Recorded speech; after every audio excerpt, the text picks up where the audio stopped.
Brett McKay here, and welcome to another edition of the Art of Manliness podcast. Protein, along with fat and carbohydrates, make up one of the three basic macronutrients of the human diet.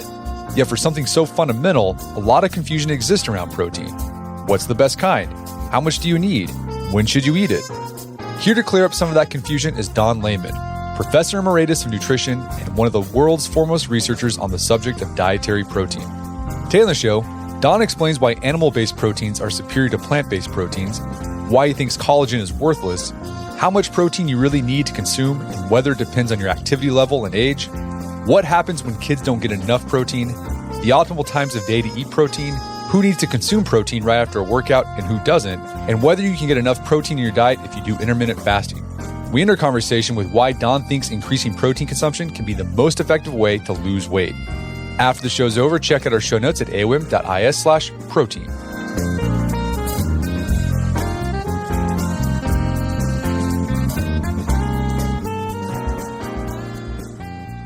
All right, Donald Layman, welcome to the show. Glad to be with you, Brett. So you are a researcher that has done a lot of studies on nutrition, particularly dietary protein. And I want to talk to you about protein today because I think a lot of people have questions about protein. What's the best kind of protein? How much protein should I really be eating in a day? When should I eat protein? And there's a lot of ideas floating out there in the popular press. But let's start off with a sort of a brief overview of how our bodies use protein, right? So like I just had some chicken breast before we get on the show. I ate that piece of chicken. How is my body going to use the protein from that chicken? Yeah, you're right. I think protein's a complicated topic. And, I think maybe we can simplify it a little bit. So your chicken breast, I like to remind people that protein is kind of like a vitamin pill. We really don't need the pill. What we need are the 14 vitamins inside of it. We don't talk about the color of the pill or the digestibility of the pill. We talk about the vitamins. And that's really what protein is. It's really just a food delivery system for amino acids. So when you eat that chicken breast, the very first thing your body does is break that protein down into individual amino acids. And there are 20 of them that are naturally occurring. 9 of them our body can't make, that we call them essential or indispensable. We have to have them in a daily supply. The other 11, the body can make it. It's sort of if you have enough of one amino acid, you can make another one. So 9 are essential, 11 are considered non-essential because we can make them. So once we digest it in our GI tract, in our intestine, the body then absorbs them. How do we make them into protein or in the body or muscle protein? Well, the first thing to recognize is that as these amino acids are getting absorbed into the body begins to use them. And about 50% of every amino acid that you take in a diet gets used before it ever gets to the blood. It gets used by the lining of the intestinal tract, by the liver. And so only about 50% ever get to the blood. And of those, then the body will use some for energy and some can get made into protein. So in muscle, about 1 out of every 7 amino acids going into a new muscle protein comes from the diet, and the other 6 actually are getting reused. So the whole system gets pretty complex at that point. But sort of the point of all that is that a single amino acid in that chicken breast you ate, it's kind of hard to track it directly into a new protein and muscle. So that's sort of the complexity, and we can go from there as to, how do we sort out the need and different quality and protein, but that's sort of how the body's using them. Okay, so protein is the delivery for amino acids. Exactly. And protein doesn't just make muscle tissue, but it also makes other tissue in our body. It's like, I think fingernails, hair needs protein. Sure. In the body, all adults and even children, anyone over the age of about 16 has to make 250 to 300 grams of new protein in the body every day. Proteins that are in your liver, we're replacing them almost hourly. Proteins in the blood might last 15, 16 days. Proteins in the muscle might last 30 or 40 days, but we're continuously replacing those. In fact, if you sort of look at it on a total body basis, we replace the equivalent of every protein in our body about 4 times per year. So there's this big turnover going on all the time. And that's important as we repair our body and sort of in the aging process, repair and replacement's really important. Let's talk about protein in muscle. People typically, that's what they associate. I'm going to consume protein to grow muscle tissue. And the process where our body turns amino acids that we've consumed into muscle tissue, that's called muscle protein synthesis, correct? Right. So protein synthesis is a term of every tissue, whether you're talking about the heart or the brain or the liver or muscle. So it's protein synthesis. And as you point out, people have kind of focused on muscle, but in every tissue, it's the same. Okay. So let's talk about the type of protein we consume. How does the type of protein we consume influence protein synthesis? Yeah. So again, we talk about protein as just a food delivery system for amino acids. So the type of protein really reflects the balance of amino acids. And as I said at the beginning, we absolutely require the 9 essential amino acids. And so if you look at different proteins, whether you're talking about a dairy protein like whey protein or a plant protein like soy protein, you look at the distribution of those 9 essential amino acids, and every protein's a little different.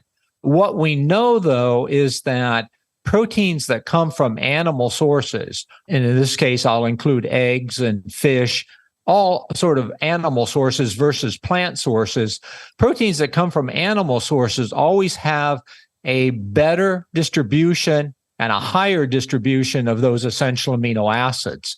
If you want to think about it, plants have amino acids for the sake of plants. They're not assuming they're going to get eaten. So they have it to make roots and stems and flowers and seeds, which are pretty different than brains and hearts and skin and muscle. So the way to think about it is, plant proteins have amino acids to making plant products, plant structures. And so I think one of the research you found, I've read this other places, that part of the problem with plant-based proteins is that they don't have enough of a particular type of amino acid that helps kickstart protein synthesis, correct? Right. So of those 9 essential amino acids, there are 3 that we often say are limiting in plants. And those 3 are lysine, methionine, and leucine. Of those 3, one that I've studied a lot is called leucine. And what we discovered was that leucine has a very unusual role in triggering muscle protein synthesis. For reasons we don't fully understand, the body has evolved to recognize the increase in leucine in the blood as a indicator that the meal was well enough balanced to trigger muscle protein synthesis. Another way to sort of think about that is in the liver, you have to be making proteins 24 hours a day. If you're not making them in the middle of the night, you're going to die. I mean, you just have to be making them. Same with the brain or the heart. In muscle, we only do it when we have a meal that is adequate. We call it an anabolic response to a meal. And for whatever reason, the body evolved to recognize leucine as that signal that the meal is adequate. So leucine is a very important amino acid for defining what we call protein quality. Is there enough leucine to trigger muscle protein synthesis? And that's why people who do a vegetarian diet, they have a harder time getting the necessary proteins. The plant-based doesn't have enough leucine. Right. So if you look at, just for example, if you look at whey protein, which is a protein that's become very popular with people who are trying to build muscle, if you look at the amino acids in whey protein, 12% of those amino acids are leucine. But if you look at a grain like quinoa, which people think of as a really good plant-based protein, leucine is 6%. So you have to have twice as much quinoa protein to trigger protein synthesis. That translates into something over 7 cups of quinoa at a meal to trigger muscle protein synthesis. So from a calorie standpoint, from a volume standpoint, it's hard to eat enough plant-based protein to get to the leucine number. Yeah, it sounds like you'd have a lot of gas. You'd be bloated. Yeah, I mean, you get a lot of fiber. I mean, quinoa, in my mind, quinoa is a great carbohydrate source that happens to have good protein in it. So, it's a great fiber. It has good nutrients. It's a great food, but it's a pretty poor protein source alone. So you really need to have something else with it, whether you're going to mix, say, soy protein with it or, tofu, or you need higher protein sources to make it work. Can you supplement with leucine to kickstart protein synthesis? You can at some level. We have done that sometimes in situations like somebody is ill in a hospital and they just can't eat much. We've shown, and others have shown, that if you take in 15 grams of protein, but then supplement that with leucine, you can get up to that threshold to stimulate muscle protein synthesis. We know that you need to have around 3 grams of leucine in the meal. So you could get, say, 1.5 from plant-based proteins and add in another 1.5 as a supplement of leucine, and you can get to that 3-gram level. Okay, so in terms of delivering amino acids, animal-based is going to be superior to plant-based proteins. Of the animal-based proteins, are some better than others? We're talking like meat or egg or whey. I think you have to decide what your goal is. If your goal is to have a breakfast that stimulates muscle protein synthesis, and that's really your only goal, then whey makes a perfect shake because it's very high in leucine. You can stimulate muscle protein synthesis with only about 23, 24 grams of protein. On the other hand, if you're thinking about a balanced diet, something like beef protein is a great source because not only is it a good source of the essential amino acids like leucine, but it's also very rich in iron and zinc and selenium and B6 and B12. So, you have to think about what your goal is. Eggs is another example where the egg is a very balanced nutrient overall, vitamins, minerals, as well as protein. So, you kind of have to think about the balance there. Fish, for example, is a very good protein source, but the vitamins and minerals tend to be lower. So again, what's the balance? And I think that's why nutrition, we've always said, well, have a varied diet. Don't believe that, well, the only protein I should eat is fish, or the only protein I should eat is white meat chicken. Those are good protein sources, but actually low in other nutrients. Oh, yeah, I think that's interesting. You got to think about the whole picture, not just protein. Yeah, in general, right now, we're beginning to focus more on what we call the food matrix.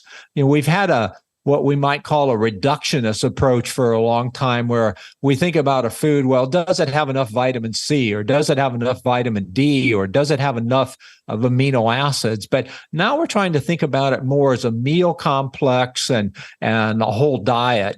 Well, speaking of this idea that protein is just a delivery capsule for amino acids, we talked about the fact that you can supplement leucine. Can you get the benefits of all the amino acids just by taking an amino acid supplement? You can. That's incredibly expensive to do, to take in enough protein to get 100 grams of amino acids per day would be incredibly expensive. But people have certainly shown it in hospital situations. People who can't eat, we can do an IV into their arm or whatever and supply those amino acids. So that certainly can be done. My attitude about that is a little like people self-supplementing with vitamins. Do you really have enough knowledge to do the chemistry that resembles food intake that has evolved over 1 million years? I don't think most people have the resources or the knowledge to really do supplementation. Okay. What about collagen proteins? I've been seeing a lot about that. I'm at Whole Foods and I see a lot of rows of collagen proteins. What's the quality of collagen proteins? Collagen, by any measure, is the single worst protein you could ever see. Okay. It's deficient in at least 4 essential amino acids. it's one that I always sort of scratch my head at. I look at all these testimonials out there that people think that collagen's great, but the reality is, from a scientific research standpoint, it's awful. I think it's a total waste of money. So obviously, I'm really negative about it. On the other hand, there's a lot of people who believe in it. So, I sort of remain open-minded, but at the same time, I've seen no data to make me believe that it's anything more than just a nitrogen source. When you look at the true protein requirement, it's actually two parts. The first part is getting the 9 essential amino acids, and the second part is getting additional nitrogen. That nitrogen we refer to as nonspecific. And I think, for example, collagen is nothing more than a nitrogen source. So, if you have a relatively low protein diet and you want to supplement it with expensive collagen, I guess that works. But if you're just trying to get adequate protein, collagen's a lousy source. Okay, so the takeaway there, quality, the type of protein, animal-based is going to be your best bet to get all 9 of the essential amino acids in the right dosage to kickstart and have muscle protein synthesis going on. If you're doing a vegetarian diet, you might have to supplement with a higher source protein like a soy protein. And then, wasting your money with collagen and amino acids. Nature's already got the pill for you. It's animal-based protein, so just go with that. It's gonna be more efficient. That's exactly right. And people will often say, well, he's really negative about vegetarianism. That's not really the case. My problem with it is that if you look at the data, all the survey data, what you see is that vegetarians typically have lower protein intakes and they have lower protein quality. So that's a risk.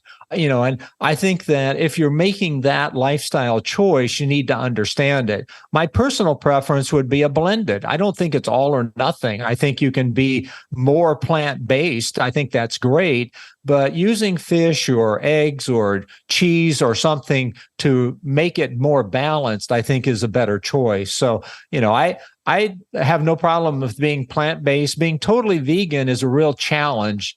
You're sort of forced to go to ultra-processed foods. You need to have things like soy protein isolates or pea protein isolates to supplement your diet. Or like you said, maybe essential amino acids, which are very expensive. So, it's just a challenge. And my fear is the average adult doesn't have the knowledge to make that work. All right, so let's talk about how much protein we should be consuming. Because there's a lot of different numbers out there in the popular press. What's the typical amount that's recommended? I think it's the National Academy of Medicine has put out a recommended daily amount. What's the amount that they recommend, and what has your research shown to be an optimal amount of protein?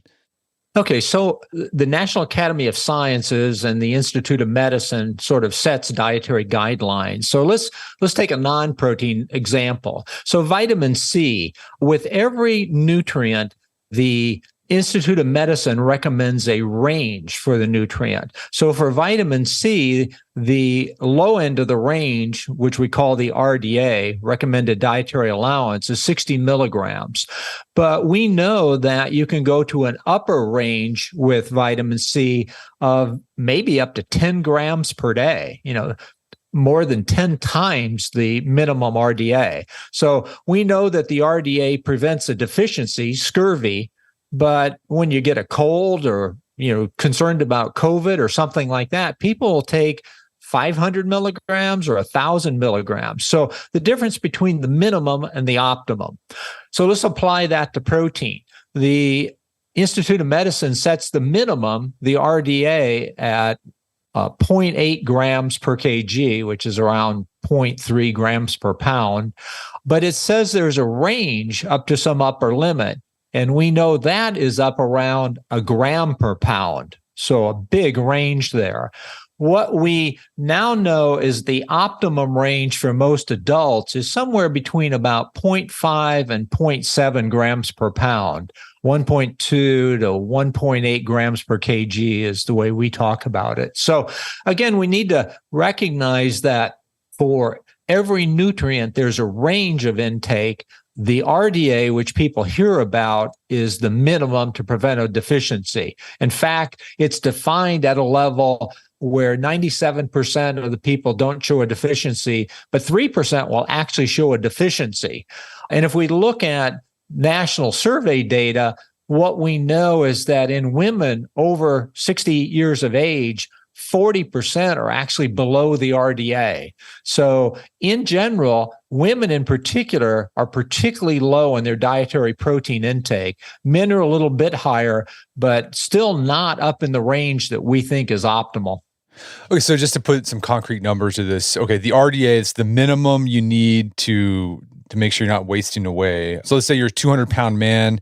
What did you say the RDA was? About 0.36 grams? Yeah. So the range of intake in the United States, the RDA, depending on body weight, is sort of between about 56 and 66 grams per day.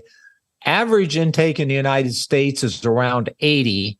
We think that most adults should be above 100. And again, it's body weight. So, if you take a 250-pound male, that person will have twice the amount of protein as a 125-pound female. That's crazy that most people are only getting 80 grams of protein a day.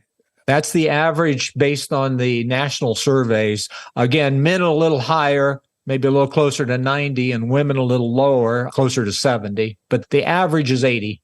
Okay. Do protein requirements change for men and women? So if you're a man, do you need more protein than women?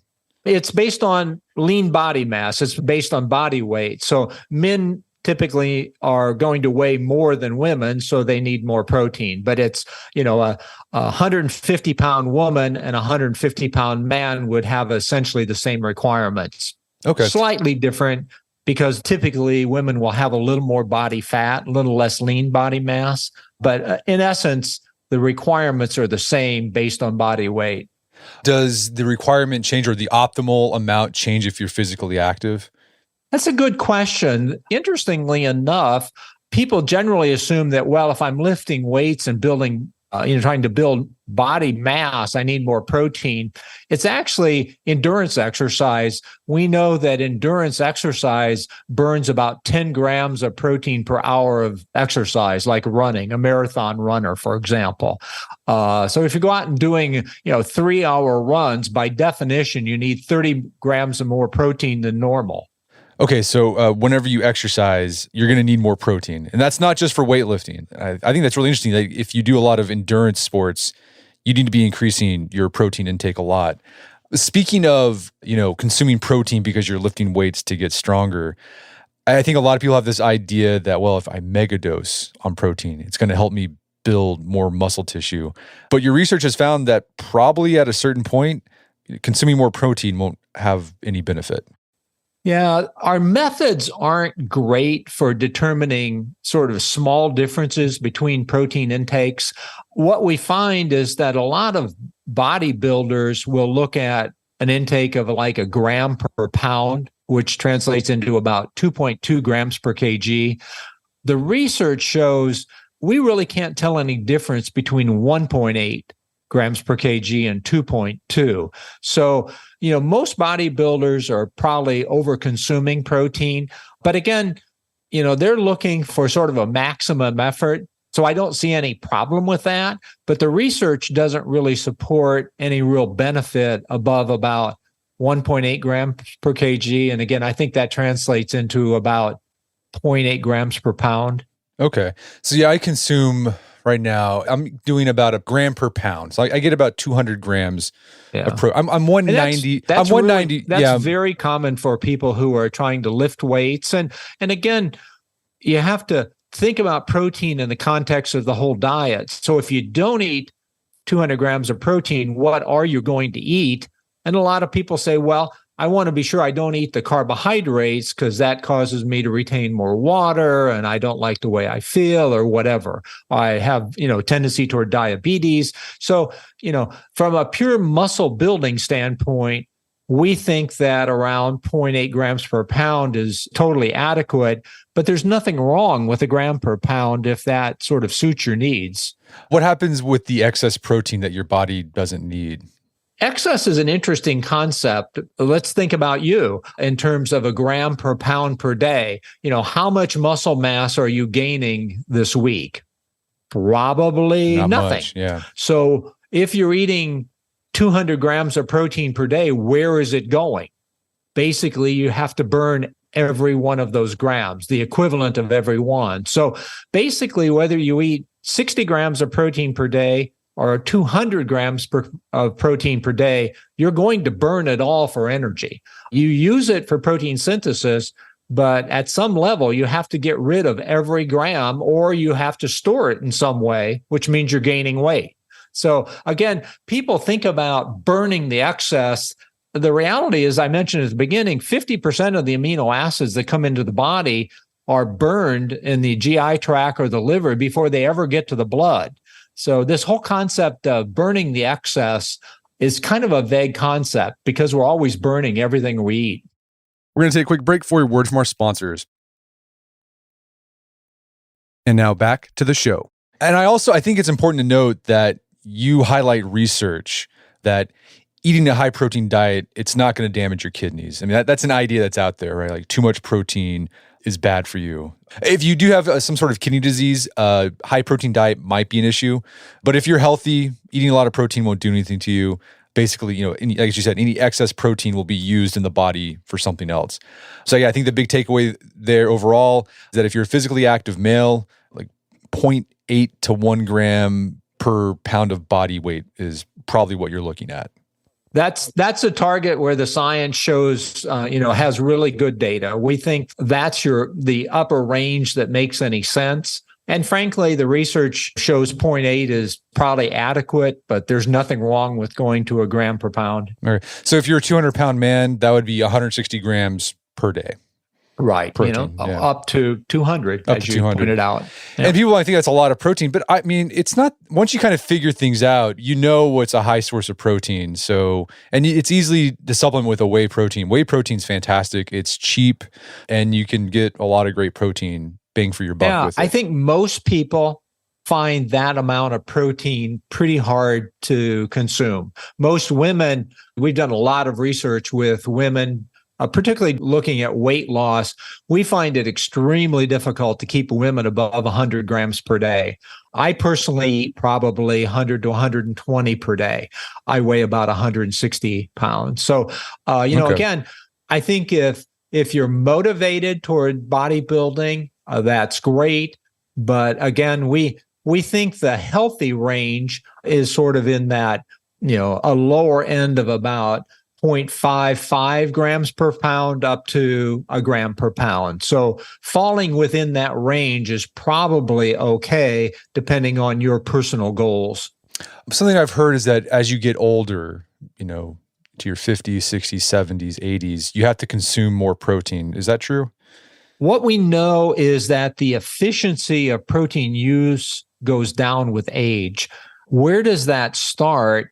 We think it starts somewhere around 40, maybe 35. We know that when you're still growing, your body is kind of driven by hormones. So when you're in your teens or in your 20s, your body is making protein driven by growth hormone, IGF-1, insulin. Once you stop growing, now you go into the maintenance phase.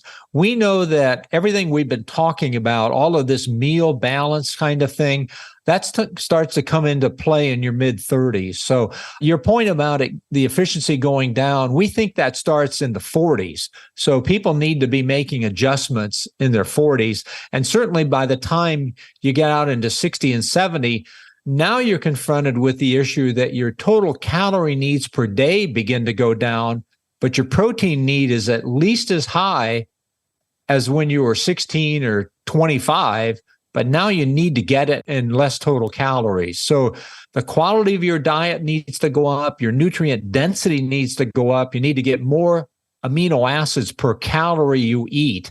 And it probably, is it higher than when you're 25? It might be. It might actually be higher. I think it's one of the reasons why you tend to find more vegetarians who are between 20 and 40 than you do between 60 and 80. You're just really hard to pull that off to get the protein you need with the reduced calories. So just correct me if I'm wrong here, make sure I understand. So as you get older, does our body just become less responsive to protein and we just have to consume more of it to kickstart that protein synthesis? Exactly. When you're young, muscle protein synthesis and a mechanism we know of as mTOR is very sensitive to insulin. And so you grow because of hormones. Once you get beyond mid 30s, now it becomes sensitive to the quality of the protein and particularly that amino acid leucine. So we're changing how the body regulates muscle protein synthesis. And as we get older, it becomes more and more sensitive to the leucine amount. Okay, so any recommendations there, just concrete numbers? If you're 70 years old. We know that the leucine trigger amount is about 3 grams. Probably you begin to get a response at like 2.5 grams. Some people have used up to 4. We usually use the number of 3 grams of leucine as your target to activate that system.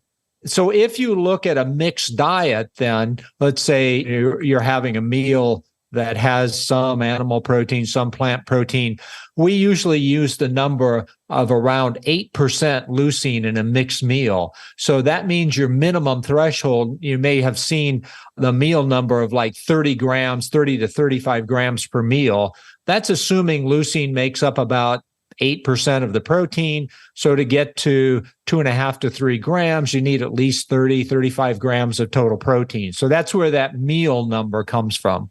Okay, so just to recap, as you get older, your body becomes less sensitive to protein. So you may need to increase protein intake to make up for that.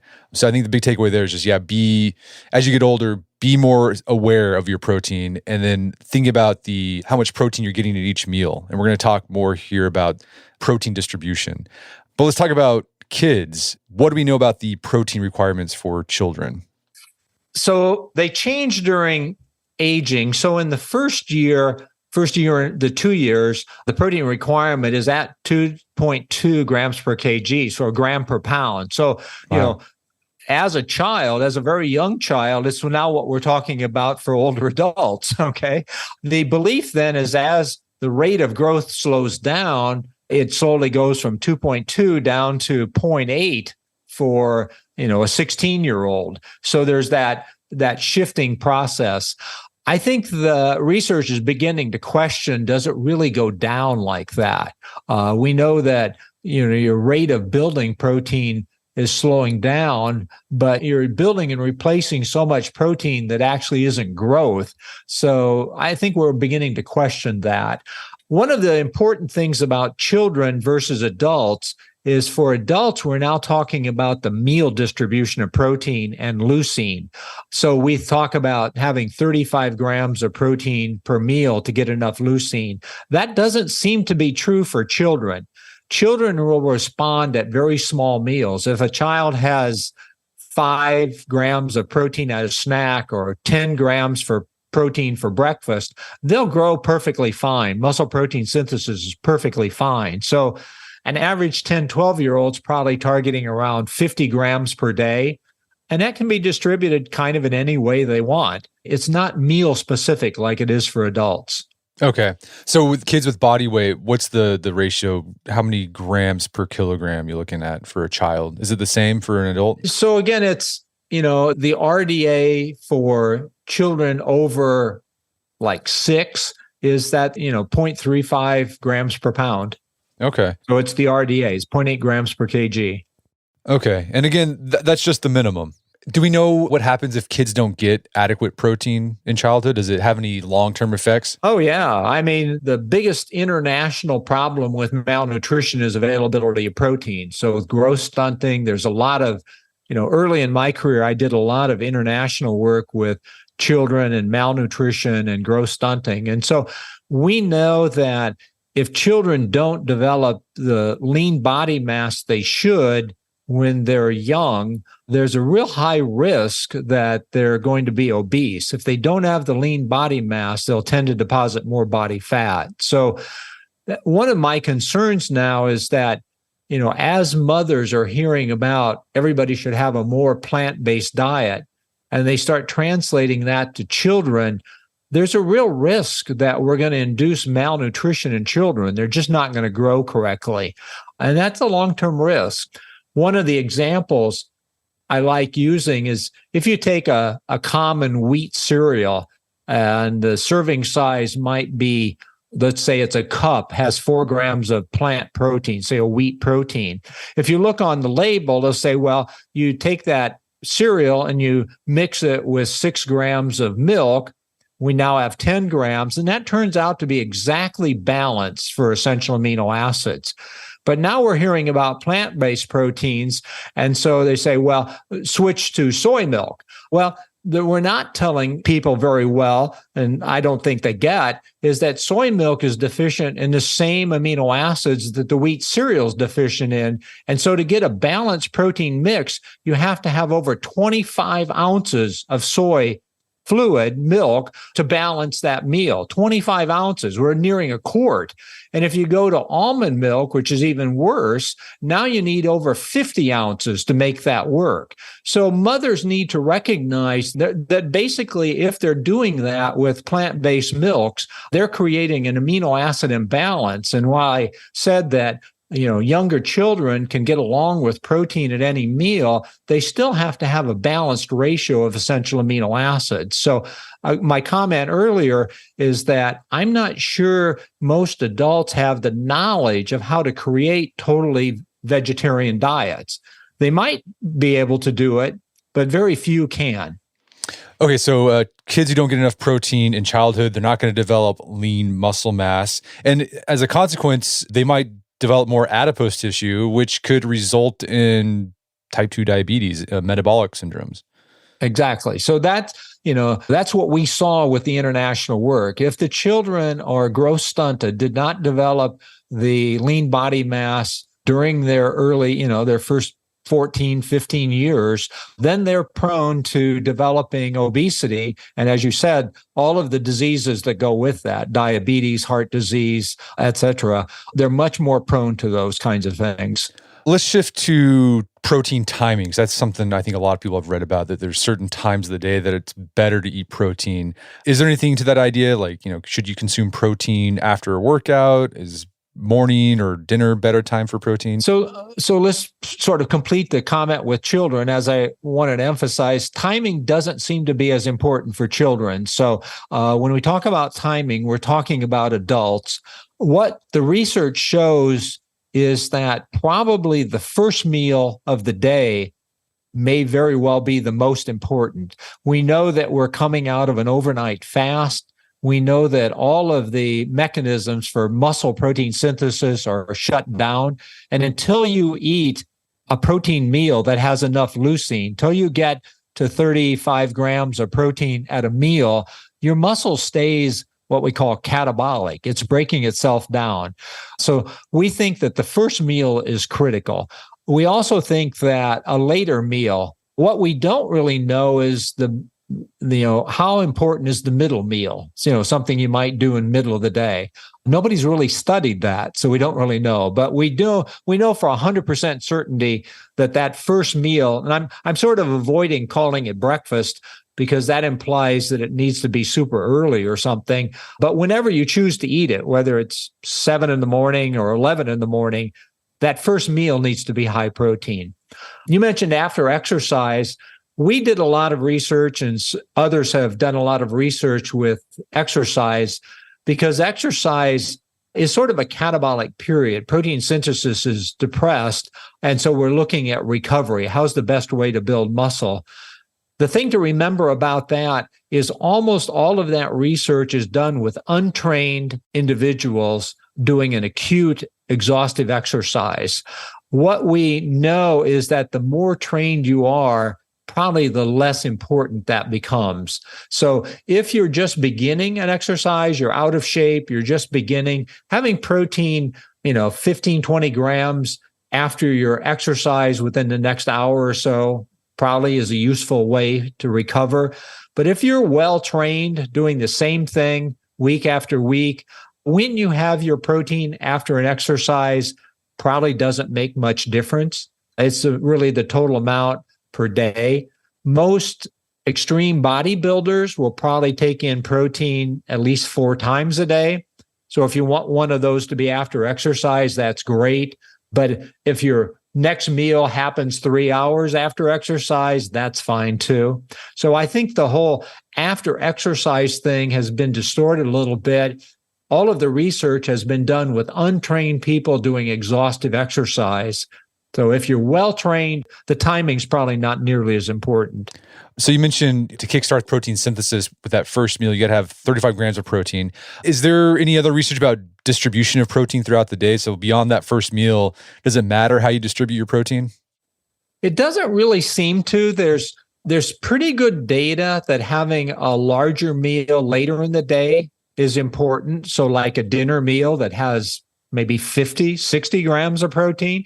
And there's a little bit of research. Luc van Loon in the Netherlands has shown that for individuals, again, interested in bodybuilding, having a fourth meal before bedtime, sort of shortening that. So typically a lot of people will have, their dinner at 7 and then, a breakfast at 7. So they're going 12 hours without protein coming in. So having another protein intake at like 10 before bed is something that bodybuilders will often adopt. So typically we always try and tell people that if you're a normal, healthy adult, try and get 2 meals at least, your breakfast and dinner, where the protein amount is above 35 grams.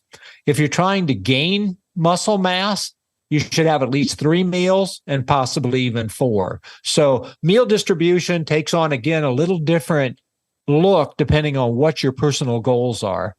I know intermittent fasting has become really popular. So people might have a shortened eating window. So it might just be like a few hours. Is it possible to get all your protein requirements in that like maybe 4 hours that you have to eat?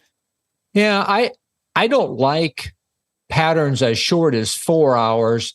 We know that the mechanisms for regulating protein synthesis, once you turn them on, they're all active for at least 5 hours. So I think that the next meal needs to be separated by at least more than 5 hours. I like the concept of, the idea of time restricted feeding is to reduce your just total eating. It's a calorie control issue. I don't have a problem with that, but I think that the 2 meals should probably be at least 6 hours apart. And again, how do you get in 150 grams of protein, 6 hours apart? So 150, that means you're getting in 75 per meal. We know that your optimal use of protein for muscle mass probably plateaus at somewhere around 60. So, Okay. You talked about excesses. There's probably a limit to how much protein you can use at a single meal. And we think the upper end of that is probably 55 to 60 range. Okay. And so, yeah, this would be below, like if you're an adult male or female, like that's not enough protein for like optimal, right? Yeah. So if you're trying to do weight loss, if you're trying to restrict your calories, most of those people will probably be targeting 100 to 120 grams of protein per day.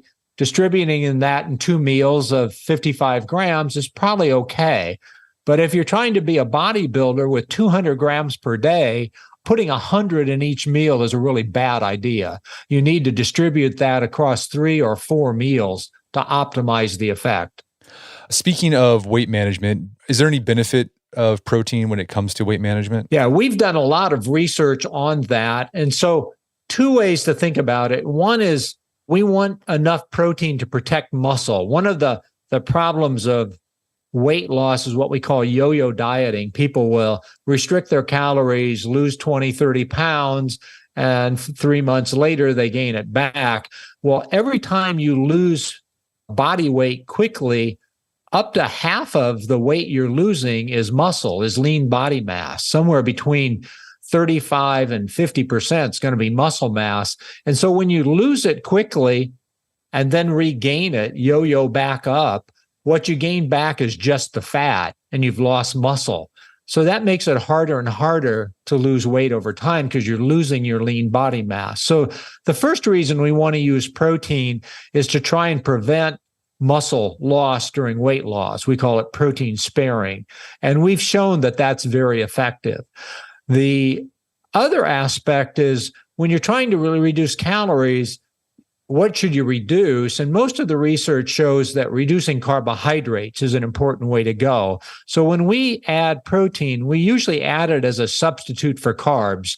So, we'll add, whatever, 50 more grams of protein to a diet and replace 50 grams of carbohydrate. So we're going to higher protein, lower carbohydrate diets.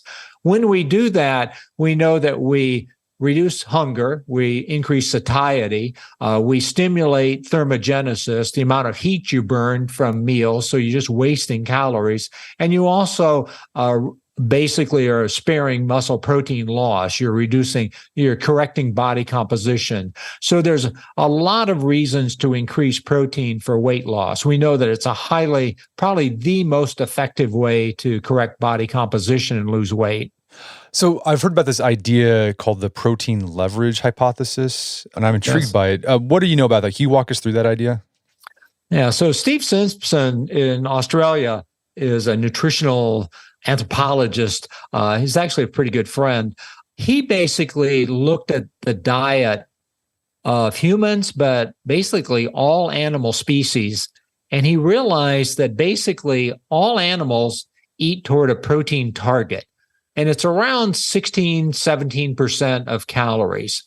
And what his concept was, we look back in time and we realized that in the mid 1980s, all of a sudden we see this epidemic increase in obesity in the United States. And we start wondering why.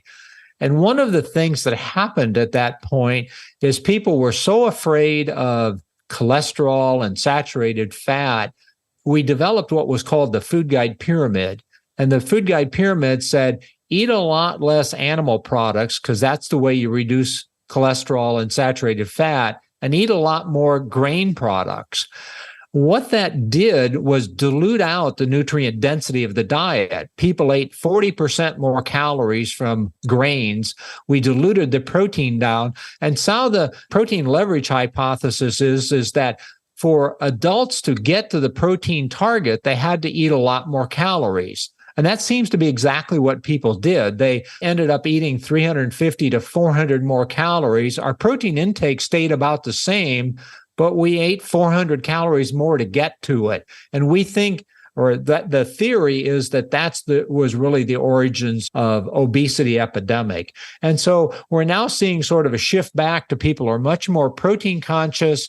People are trying to reduce the carbohydrate, and we're seeing some people at least having much more success in controlling a body weight. Yeah, it's really interesting, and it makes sense. And I can see it with snack foods, right? A lot of the snacks, they're high carb, low protein. So people's bodies are trying to hit their daily protein target, that what the body wants, but they just keep eating and eating in order to reach it. And they eat through a lot more calories to get to the protein their body wants. Yeah, I mean, the food industry has done a great job of developing foods that are very savory. The body sort of recognizes them as that protein kind of taste, and they're very addictive. And so to your point, we're seeing a lot more snack foods, a lot more high carbohydrate, grain-based products in the diet, and people are getting too many calories. Most of the data suggests that obesity is really associated with snacking more than it is with meals. And, I think that's true. I think portion size is part of the issue, but I think the calories we consume outside of mealtime are a huge part of the issue. And a way to counter that is just be more conscious about the protein you consume, be more deliberate about it. When we teach it for weight loss, we always teach people that anytime you eat, you have to focus it on protein. You have to make a protein decision first. And so you should never be eating anything that isn't focused on protein. And that it may be that you're making a choice of eating some almonds for a snack or cheese or something, but you should always be protein conscious. And likewise, when you're starting a meal, we teach people that the first thing you eat at any meal needs to be the protein part. Your first bite needs to be a protein bite. So when they bring out the bread or the chips or while you're waiting, you can't eat that until the protein arrives. because your body doesn't recognize carbs really for satiety very well. The example I like is, okay, we all go out for dinner, and at the end of the dinner, and you're basically full. If they bring out another steak, it's totally revolting. You're not going to eat it. But if they bring out chocolate cake, you're perfectly happy to eat it. Right. We just simply don't register carbohydrates in the same way. Well, Donald, this has been a great conversation. Where can people go to learn more about your work? So, I'm on what used to be called Twitter with @Don Layman. So, I try and provide some science there. I have a website called metabolictransformation.com. And my colleague, Gabrielle Lyon, and I have a book coming out called Forever Strong that will come out October 17th, I believe, coming up. So new book, Forever Strong, I think will be a great piece of information for the general public. Fantastic. Well, Donald Layman, thanks for your time. It's been a pleasure. My pleasure. Thanks, Brett. My guest today was Dr. Don Layman. You can find more information about his work at his website, metabolictransformation.com. Also check out our show notes at aom.is/protein, where you can find links to resources where you delve deeper into this topic.